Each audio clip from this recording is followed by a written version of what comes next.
osuma abbaan kiyya kun gachiibsee nagalelle gachiiseetiin isaa qalama.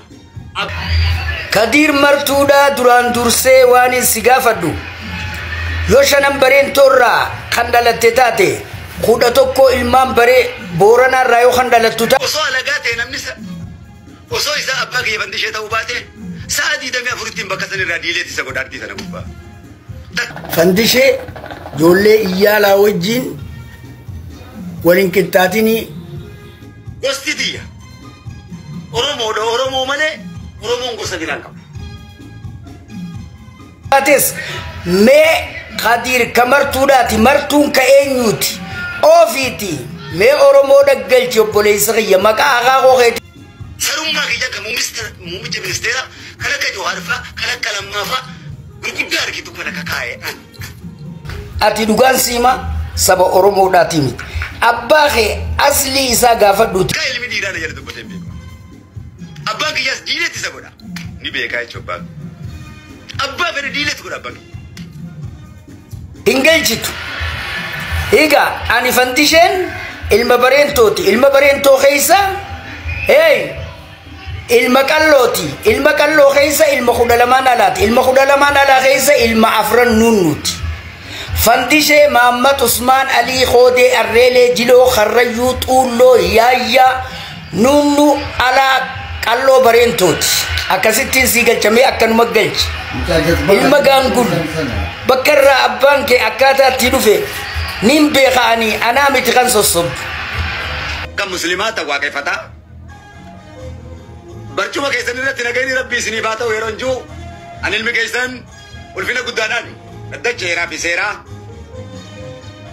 ulfaata barcuma kiyya kabajamaa dabbaal mootii gaaraa hundee bareedaa fi inta miidhagaa anoodaa bultom the greatest United Kingdom Israel UK Shalom. Dhimma abbaa kiyya fandishee kabajamaa ulfaataa namaarra jirtanii jechuun waan isaan dubbatanirra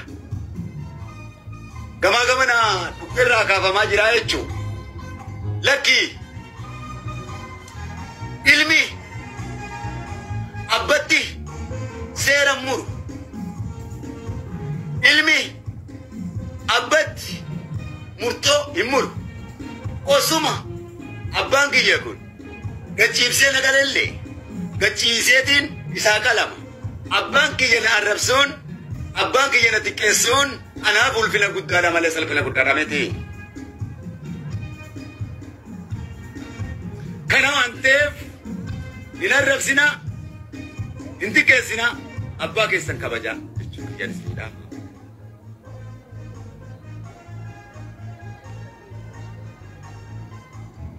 Abbaanii fi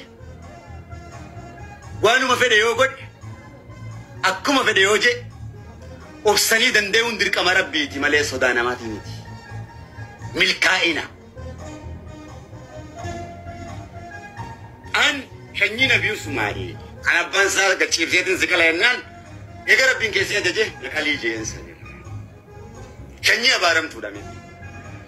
Waa'ee gosaa yoo ta'e gosti tiyya Oromoodha Oromoo malee Oromoon gosa biraan qabu. Oromoo keessa nama akka namaati aan huma. Lammummaa yoo ta'e Oromoo bira dabree lammii biyya Ingiliz guddoo haalama kanaan gosa. Gosti nan beeyneehu na lammoomsitee namootoomsitee naan teessee jechuudha. Lammii Ameerikaati. Shalom balafaa alee. Beekumsaan qabuun. Kadir martuudha artistii ta'uudhaaf afaan Oromoo wallisuudhaaf wallisaan tokko afaan Faranjii wallisaa afaan Arabii wallisaa afaan Hindii wallisaa afaan san wallisuudhaaf saba sanii quuqamee saba saniin ta'uu jechuudha. Ati dhugaan siima saba Oromoodhaati miti. Abbaa kee asli isaa gaafadhuuti mee irraa baradhu. Kunoo martuun ni jira. Gaafadhu mee oborraadha moo kudha lamaan alaati moo ati? Hiigaa sadeennoleeti moo jahanjaarsooti moo anniyya moo ituudha moo hiigaa arsiidha moo ilma xuumuugaati moo ilma murawwaati moo hiigaa ilma kami ilma Karrayyuu bareentooti moo eenyuat meegalchigaa ummata kana dhageessis bada kijibaa dhudhuufa hashiisha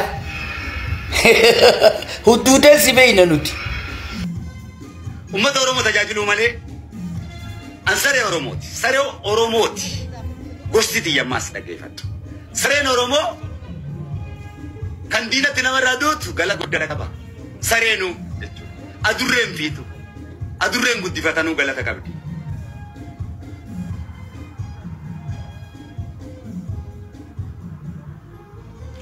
sarummaa gootiin ummata Oromootiif dutuu malee Oromootti dutee hin beeku Oromoo diigee hin beeku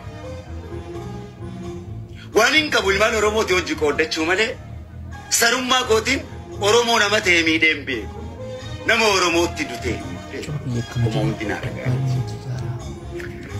nama Oromoo ifin jawurraa nasaricha Oromoo kana tuffatamaa kanatu arrafamaa kanatu eenyuma caalaa Oromoof hojjete akka sadarkaa addunyaatti gurguddaana jechuudha. Kanaaf saree jaban maqaan isaa obsaa jedhama goobazushaa mashaallau sun. Kanaaf abbaa fi waan fedhe sitti yoo nagale jechaa mitiin siin jeeban wallahi mormaan itti kennaan siin jee. Osoo alagaa ta'e garuu sa'aatii 24 keessatti isa bakka san hin bulchu ture. Osoo alagaa ta'e namni san osoo isa abbaa kiyya bandishee ta'uu baate sa'aatii 24 ittiin bakka san irraa diileetti isa godha ardii sana gubbaa. Takkaa ilmi dhiiraa na jala dubbatee hin beeku. Abbaan kiyyaas diileetti isa godha ni beekaa jechuudha abbaa. Abbaa fedhe diileetti godha abbaan kiyya. Abbaan kiyya kan calanqoo san isinitti jaare. Siidaa hangas gahu anoolee kan isinitti jaare abbaan kiyya. Sarummaa isaatiin kasiidaa ishee barreessaa bara isinitti jaare. Sarummaa kiyya kan muummicha ministeera kan akka Johaar fa'aa kan akka Lammaa fa'aa gurguddaa argitu kan akka kaa'eedhaan. Sarummaa kiyyaan osoo nama Oromoon ta'een jechuun saree Oromoon guddifateen ta'uudhaan. Saree Oromoon guddifateen. Understand me? Oromoo ifin jechuudhaaf sadarkaan kiyyan gahu waan ta'eef isin warri Oromoo taatan jabaadhaa. Understand me? Sirba afaan Ingiliffaa immoo sadarkaa kanatti yoo dhufte qofaan si dhaggeeffadha. Ijoollummaa xiyyeerraa eegalee abbaan kiyyaas muuziqshaana guddaadha. Amali birraa afaan. Michael Jackson fa'aa. Biyyaan Ingiliis waan ilmi lamaan aan taane naa taate Faransiin. Kabajamoota daawwattoota kiyyaa jirra jirtu isiniin jechaadha. Ummanni Oromoodha, manguddoon Oromoodha, dargaggoon Oromoodha, dargaggeettiin Oromoodha, hayyuun Oromoodha, beekaan Oromoo hundinuu fandishee ijoollee iyyaalaa wajjin waliin qixxaatini kaasinaan jennaaniin manguddoo Oromoo abbootii gadaa iyyoolee siinqeedhaan hagaafataniitiin viidiyoo Kadir Martuudha san kaaseetiin jiraa jechuudha.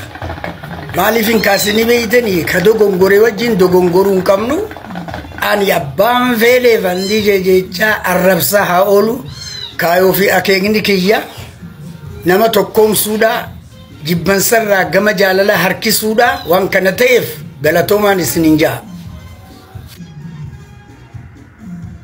Kun waliin as keessa jira. Maallaqa miliyoonotaan na wallaantee miliyoonotaan mana na kireessitee miliyoonotaan na hiidii jechuudha. Aliin kun keenya kabaaleeti. Isa wakiilli kiyya kalaqatana. Dooktara ijaatiin qaba, ka gurraatiin qaba, ka sammuutiin qaba. Sirboota isaan na ajajaniin dhaggeeffata. Maqaa nabiitillee kan hin kaafne, sirboota keenyallee kan hin kaafne waan na oowwisuuf, olleetiyya waan na bobeessuuf dhorkamaadha. Perfect. Dhaloota kiyyaas muuziqoota addunyaatiin hin qaba jechuudha. Akkuma nashiida si ka abbaan barbaadde nashiida narraa fudhattu, abbaan barbaadde immoo muuziqaa narraa fudhataa jechuudha. You understand me?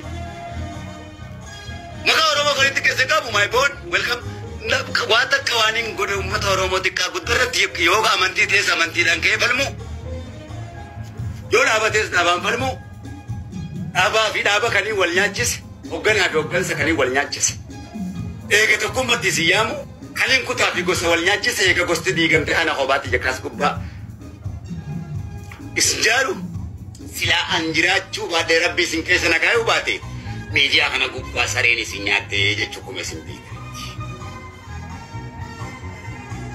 walii galleemi kana hoggaan godhu an maallaqa kiyya Oromoo kenneetiin qabsaa'ee malee maallaqa Oromoo kaniin fudhadhee ani maallaqa niin facaasa na beeka namni amala kiyya maallaqa Oromoo kaniin saame Oromoof hin qabsaa'ee jee tokkollee hin qabu kaniin humna xiyyaan bururuqee godhee malee walliftotas taate maallaqa kiyyaan hin gargaara walliftoonni keenya xiqqaa guddaan kutaa kudha tokko na beekan jechuudha uumama kiyya takka walliftoota keenyaan mataa ol qabadhee beeka hayyuu biyya xiyyaarra mataa ol qabadhee beeka kun immoo ana miidhamaa na godhee jaalala beekuun ana miidhamaa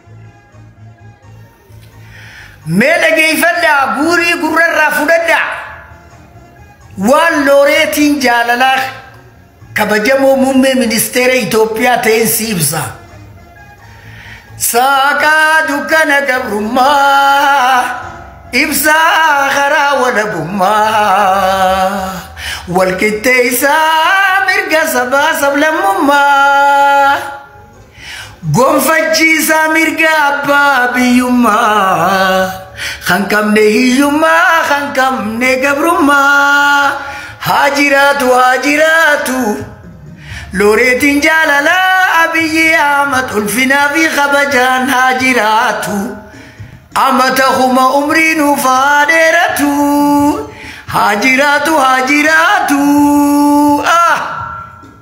أبي أحمد أمرين فادرتو هاجراتو